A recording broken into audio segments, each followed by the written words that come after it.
Abril de 1980, Ambato. Las lluvias torrenciales no solo desbordaron los ríos, removieron la tierra hasta exponer lo impensable. Decenas de restos óseos de niñas emergieron del lodo, revelando el cementerio clandestino de Pedro Alonso López. ¿Cómo pudo un solo hombre ejecutar a más de 300 víctimas cruzando 3 fronteras sin ser detectado? El horror no era un mito, era una estadística enterrada. Los Andes no perdonan. La cordillera es una muralla de piedra que custodia secretos, bajo el peso del silencio y la altitud. En abril de 1980, el cielo sobre Ambato, Ecuador, se tornó de un gris plomizo. La lluvia no era una novedad. La magnitud de lo que estaba por ocurrir, sí. El río Ambato, una serpiente de agua que atraviesa la ciudad, comenzó a rugir. El cauce se desbordó con una violencia incontrolable. El lodo, espeso y cargado de escombros, descendió desde las laderas. Arrasó con todo a su paso. Pero la fuerza del agua no solo destruyó infraestructura. La corriente realizó una exhumación masiva y no autorizada. Cuando el nivel del agua bajó, el escenario era desolador. El barro comenzó a secarse bajo un sol pálido. Los rescatistas buscaban supervivientes o restos de vecinos arrastrados por la crecida. Encontraron algo distinto.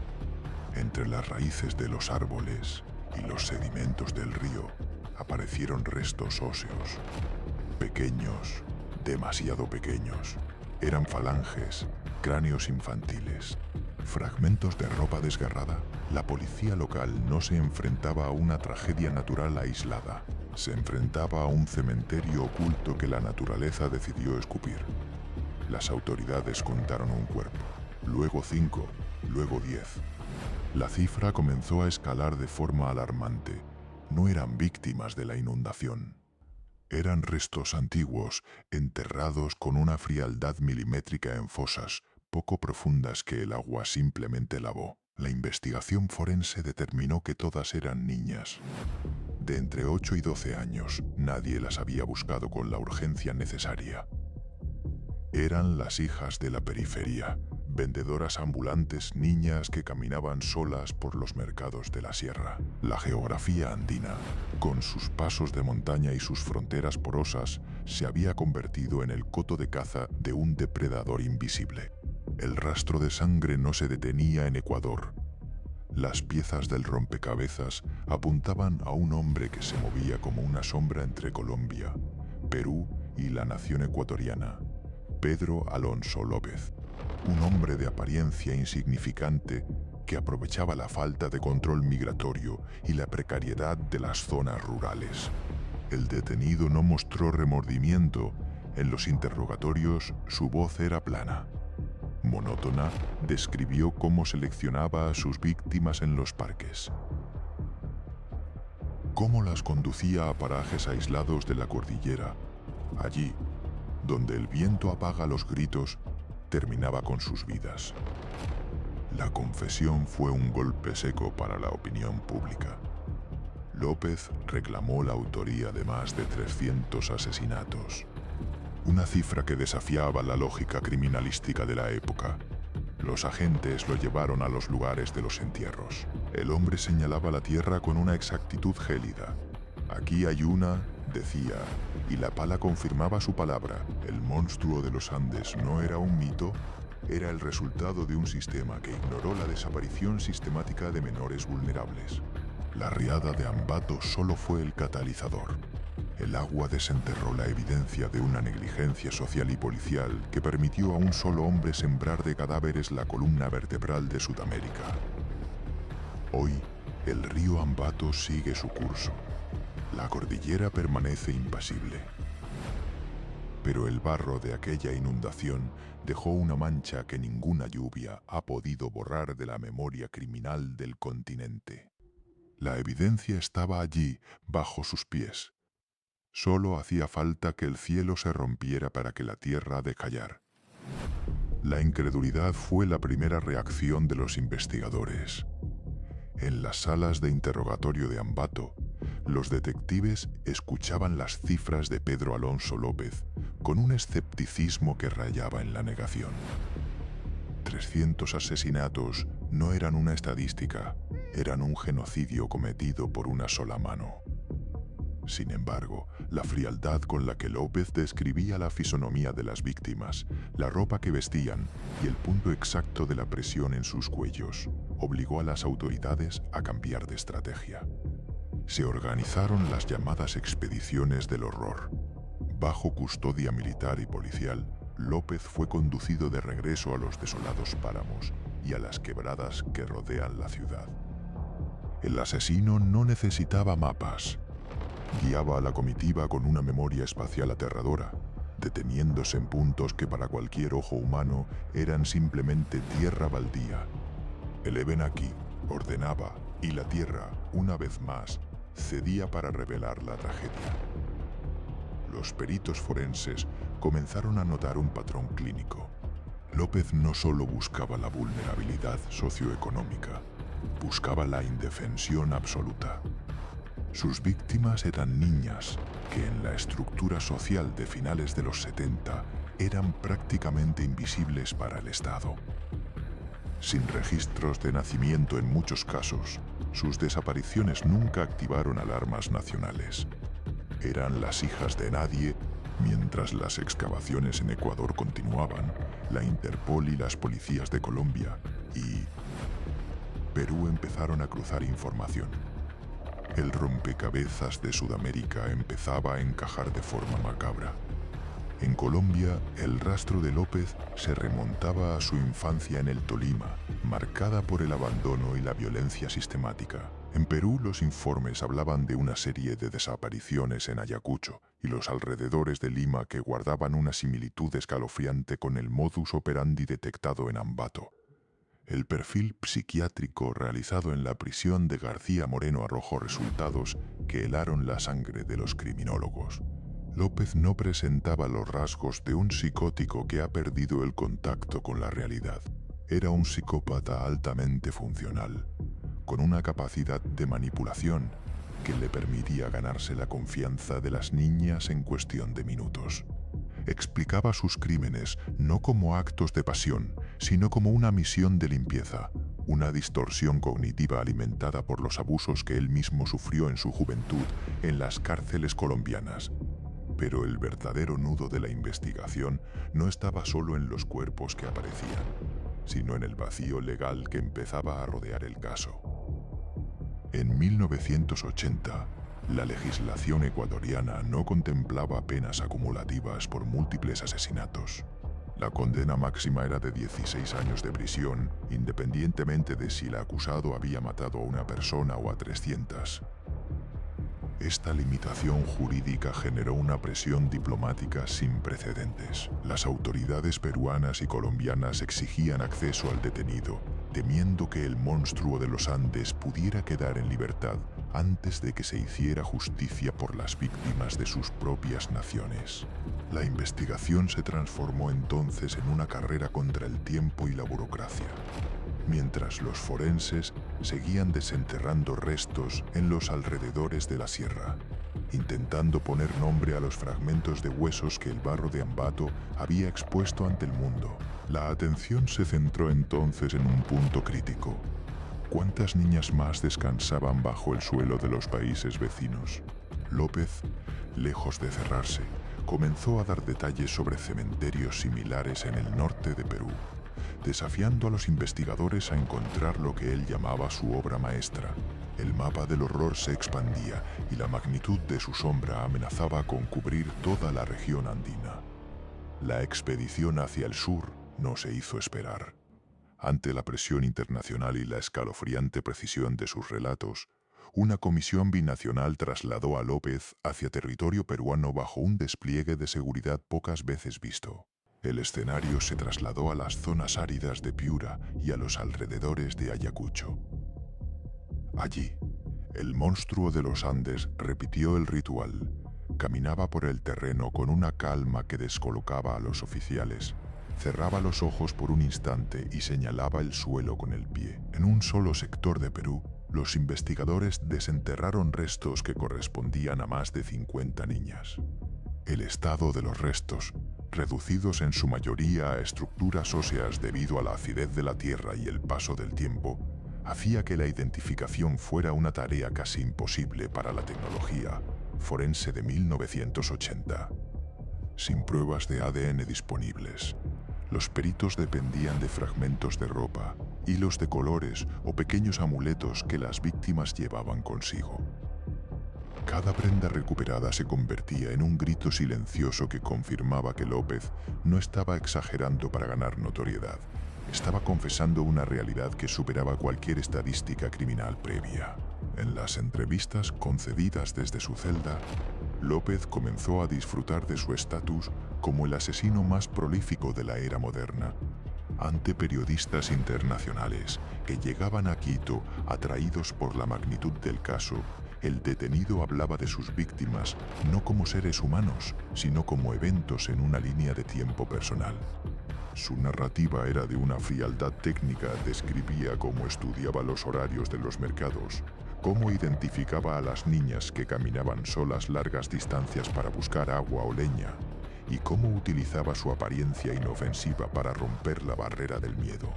Sin embargo, mientras el conteo de cuerpos ascendía a cifras que superaban los 300, sumando sus confesiones en Colombia, Perú y Ecuador, el sistema judicial ecuatoriano se enfrentaba a un abismo ético y legal. La opinión pública, informada minuto a minuto por la prensa sensacionalista y los diarios de investigación, exigía una reforma urgente. Pero la ley no es retroactiva. López sabía, y sus abogados se lo recordaban constantemente, que por más que el número de víctimas creciera, su horizonte de libertad estaba marcado a fuego en el calendario: 16 años. Ni un día más, esta certeza jurídica empezó a generar un fenómeno de pánico colectivo. En las ciudades donde López había operado, las familias se organizaban en patrullas ciudadanas y el estigma sobre las instituciones estatales crecía. Se cuestionaba cómo un hombre con antecedentes de violencia en Colombia había podido cruzar fronteras y operar durante años sin ser detectado. La falta de comunicación entre las policías de la región había sido el caldo de cultivo perfecto para su itinerario de muerte. A mediados de los años 80, la investigación entró en una fase de estancamiento logístico. El costo de las excavaciones era prohibitivo y la identificación de las víctimas se había detenido ante la falta de registros dentales de las niñas desaparecidas, la mayoría provenientes de comunidades rurales olvidadas. Mientras tanto, en la penitenciaría del Litoral, Pedro Alonso López mantenía una conducta ejemplar. No buscaba conflictos, no se involucraba en motines. Se comportaba como el prisionero modelo, una estrategia calculada para asegurar que ningún incidente alterara su cronograma de salida. El foco de la inteligencia policial viró entonces hacia Colombia.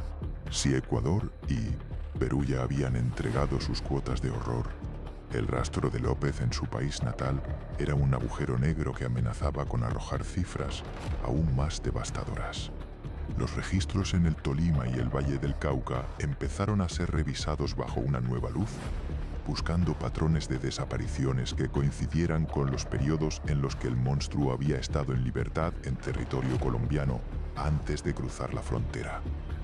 La pregunta ya no era qué había hecho, sino cuánto tiempo faltaba para que el sistema, por estricto cumplimiento de la norma, se viera obligado a abrirle la puerta. La cuenta regresiva hacia el año 1994 se convirtió en una sombra que oscurecía cualquier intento de optimismo judicial. Para los criminólogos y psiquiatras forenses que lo visitaron en su celda, López no era un enfermo mental en el sentido clínico tradicional. No presentaba alucinaciones ni delirios. Los informes de la época lo describían como un depredador organizado con una capacidad de manipulación extraordinaria. Su buena conducta no era síntoma de arrepentimiento, sino una herramienta de supervivencia institucional. En 1983, un equipo de investigadores colombianos viajó a Quito para interrogarlo formalmente sobre una serie de desapariciones en el departamento del Tolima y el Valle del Cauca que databan de finales de los años 70. Lo que encontraron fue un hombre que disfrutaba del proceso de interrogatorio. López jugaba con los investigadores, les daba coordenadas geográficas aproximadas, hablaba de la vegetación de las zonas donde supuestamente había enterrado a sus víctimas. Pero cuando se le pedían detalles específicos que permitieran una exhumación exitosa, se retraía o exigía beneficios carcelarios.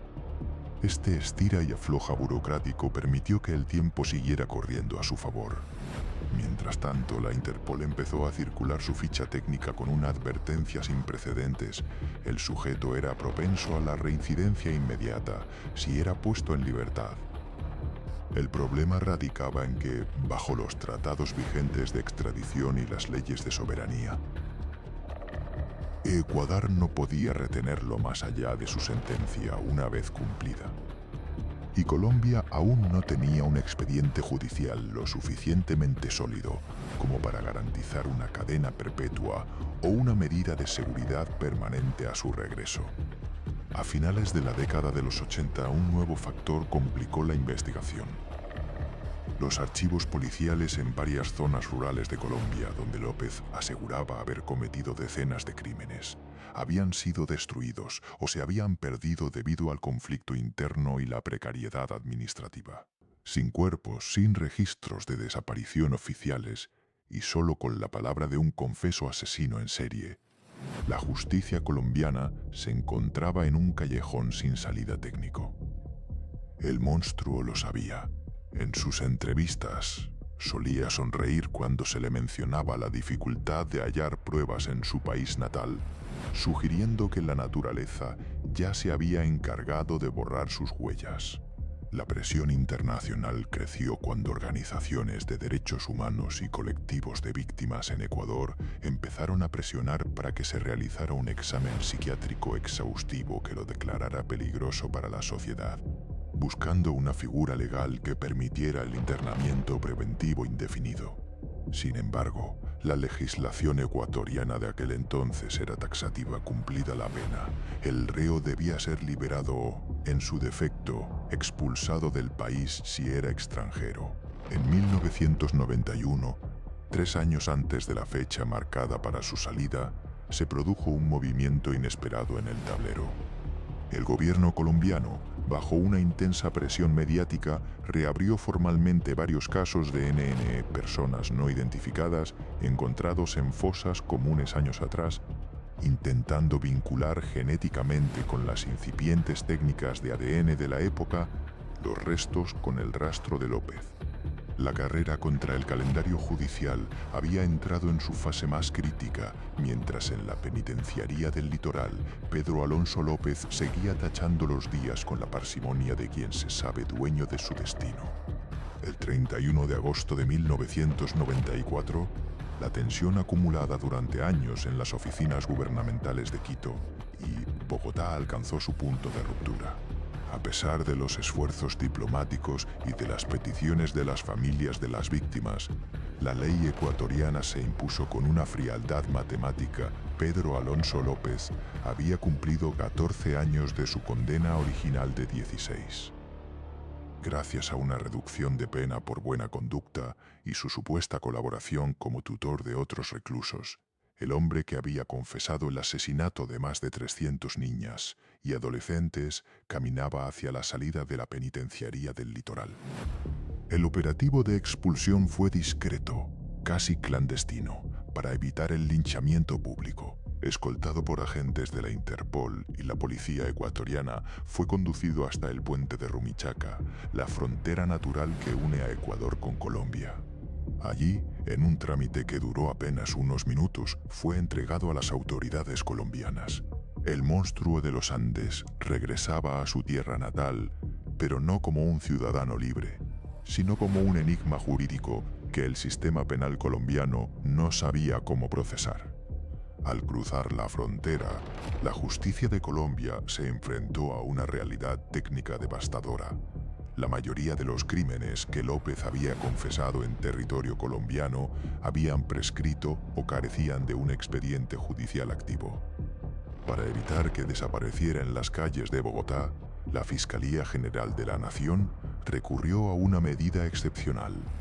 López no fue enviado a una cárcel ordinaria, sino que fue declarado inimputable por peligrosidad social y recluido en el pabellón psiquiátrico de la Clínica de Reposo de Sivaté, en el departamento de Cundinamarca.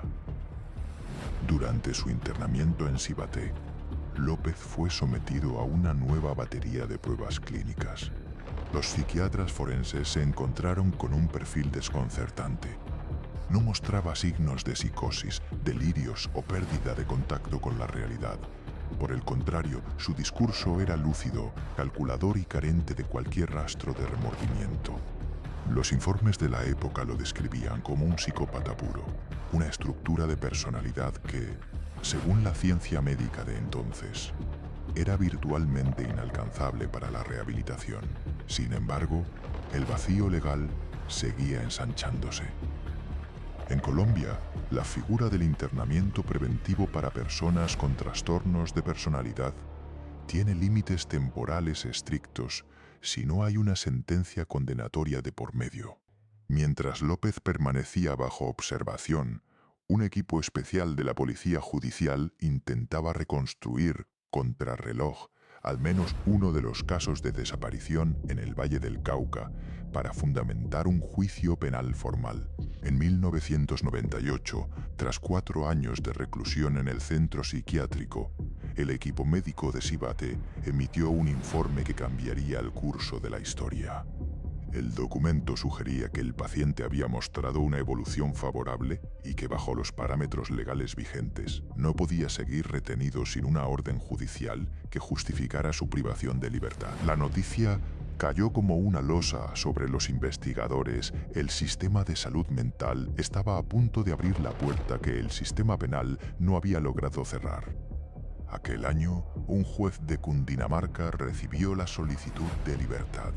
La fianza fijada para el hombre que ostentaba el récord mundial de asesinatos seriales en el siglo XX fue de apenas $50 de la época. Mientras la opinión pública ignoraba que los trámites administrativos estaban llegando a su fin, López comenzó a preparar sus pocas pertenencias. Su rastro, que había estado bajo vigilancia estatal durante casi 2 décadas, estaba a punto de entrar en la fase más oscura y errática de toda la crónica. El 31 de agosto de 1998, las pesadas puertas de la Clínica de Reposo de Sivaté se abrieron para dejar salir a un hombre que, sobre el papel, ya no representaba un peligro inminente para la sociedad. Pedro Alonso López, vestido con ropa sencilla y cargando el peso de una libertad que ni él mismo parecía haber previsto tan pronto, caminó hacia la terminal de transportes de Bogotá. El pago de la fianza, una cifra irrisoria que hoy parece un insulto a la memoria de sus víctimas, le permitió desvanecerse entre la multitud de la capital colombiana. Las condiciones de su libertad eran claras. Debía presentarse periódicamente ante las autoridades judiciales para demostrar su arraigo y buen comportamiento. Durante los primeros meses, el monstruo de los Andes cumplió con el trámite. Se le vio deambulando por sectores populares de Bogotá, manteniendo un perfil bajo, casi invisible. Sin embargo, la vigilancia sobre un hombre con sus antecedentes era, en la práctica, inexistente. No había tobilleras electrónicas, ni un equipo de seguimiento asignado las 24 horas. La justicia colombiana, saturada por el conflicto interno y el narcotráfico, parecía haber pasado página con demasiada rapidez. En 1999, el rastro de López comenzó a enfriarse. Las firmas en los libros de control de la Fiscalía se volvieron erráticas hasta que finalmente cesaron. El hombre que había confesado el asesinato de más de 300 niñas en 3 países distintos había roto su compromiso con la ley. La calma administrativa se rompió abruptamente 3 años después. En 2002, una nueva sombra se proyectó sobre el expediente de López. Un reporte de la Policía Judicial en el departamento de Cundinamarca alertó sobre el hallazgo de un cuerpo con un patrón de asesinato que recordaba con una precisión escalofriante el modus operandi del monstruo, una menor de edad, estrangulada, abandonada en un terreno baldío. La sospecha de que López hubiera vuelto a cazar en su propio territorio activó un mecanismo de búsqueda internacional que llevaba años dormido. Interpol emitió entonces una notificación roja. La ficha técnica de Pedro Alonso López fue enviada a las centrales de inteligencia de 190 países. El cargo, un nuevo asesinato cometido supuestamente en 2002, después de su liberación en Sibate. La descripción del fugitivo advertía sobre su peligrosidad extrema y su capacidad para cruzar fronteras por pasos no autorizados. Una habilidad que había perfeccionado durante décadas de nomadismo criminal. Mientras los agentes de la Oficina Central Nacional de Interpol en Bogotá revisaban los archivos antiguos, se toparon con un vacío documental inquietante. Muchos de los registros originales de sus detenciones en los años 80 habían desaparecido o estaban incompletos debido al deterioro del papel y a la falta de digitalización. La búsqueda se convirtió en un rompecabezas de testimonios olvidados y huellas dactilares borrosas. Las unidades de inteligencia rastrearon posibles paraderos en el Valle del Cauca, donde López tenía familiares lejanos, y en las zonas rurales de Tolima. Se barajaron múltiples hipótesis, desde que se había refugiado en la selva profunda, hasta que había logrado cruzar nuevamente hacia Ecuador o Perú bajo una identidad falsa. Sin embargo, cada pista terminaba en un callejón sin salida. El hombre que había sido el centro de atención de la prensa mundial se había convertido en un fantasma burocrático, un nombre en una lista de búsqueda que nadie sabía dónde empezar a ejecutar. En las oficinas de la Fiscalía, la pregunta no era solo dónde estaba López, sino si seguía vivo. Para 2002, el asesino rondaba los 54 años, una edad en la que su capacidad física para someter a sus víctimas y huir de las autoridades aún estaba vigente, pero su rastro biológico simplemente se había evaporado. No había registros de salud, ni movimientos bancarios, ni trámites de renovación de documentos. Pedro Alonso López se había sumergido en la clandestinidad más absoluta, dejando tras de sí un sistema judicial que tarde y mal intentaba cerrar una puerta que él mismo había derribado con la ayuda de la negligencia institucional. Cada expediente cerrado es un recordatorio de nuestra fragilidad. Únete a la investigación Memento Mori.